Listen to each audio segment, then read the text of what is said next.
నేను ఒక 25 నిమ్మకాయలు తీసుకున్నానండి. ఈరోజు మనం నిమ్మకాయ పచ్చడి పట్టుకుందాము.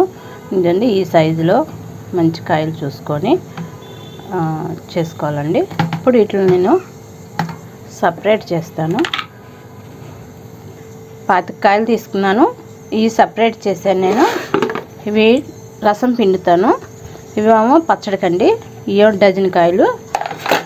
ఈ డజన్ కాయలు ఇప్పుడు నేను కట్ చేస్తాను. వీటిని ఒకసారి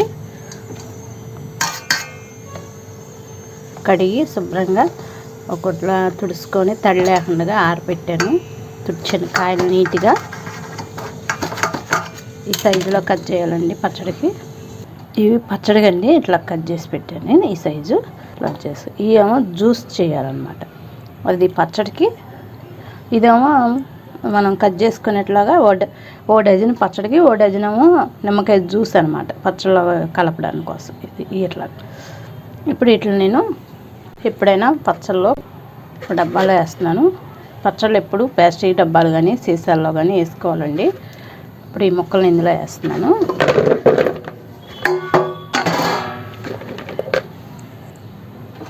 నాకు ఉప్పు తీసుకున్నాను. కల్లుప్పు అండి ఇది. కల్లుప్పు ఇందులో వేస్తున్నాను. అలాగే ఒక అర స్పూన్కి ఎక్కువ ఉంటుంది. ఇట్లా పసుపు వేస్తున్నాను.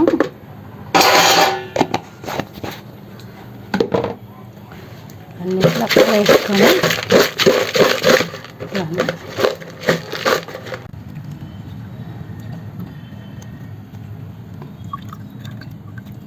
ఓ డజన్ కాయలు ఒక పచ్చడికి అండి. ఓ డజన్ కాయలు జ్యూస్ చేశాను. ఈ జ్యూసు ఈ ఉప్పు పసుపు ఇవన్నీ ముక్కలో కలిపాను కదండి, ఇందులో పోస్తున్నాను.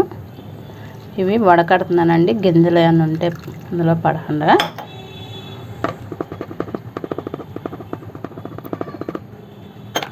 ఈ తడి తగలకుండా ప్లేస్లో పక్కకి పెట్టాలండి. పచ్చళ్ళ మట్టుకు ఎలా పడితే అలా పట్టుకుంటే పాడైపోతాయి, బూజు పట్టి అట్లా అవుతాయి. అసలు వీటిని మనం కలిపి పచ్చళ్ళు పట్టామంటే పట్టుకోకూడదండి ఎలా పడితే అలాగా. ఇవి ఒక 3 రోజులు ఆగాక నేను వీటిలో ఉప్పు కారం అన్నీ కలుపుతానండి. అవి చూపిస్తాను మీకు.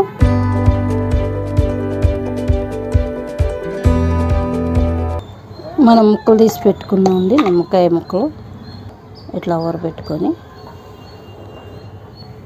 దానికి కావాల్సిన కారం,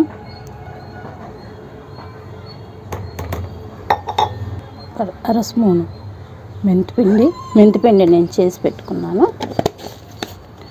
ఇందులో ఆల్రెడీ ఉప్పు వేసి ఊరపెట్టాను కదా. ఉప్పు కోసి ముక్కలు కోసి ఉప్పులో ఊరపెట్టాను. ఇవి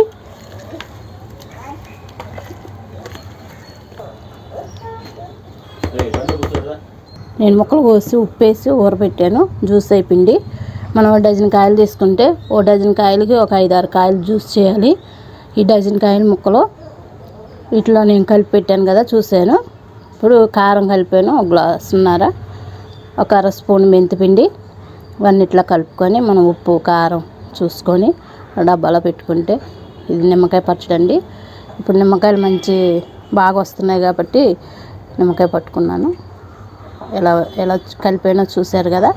థ్యాంక్ యూ.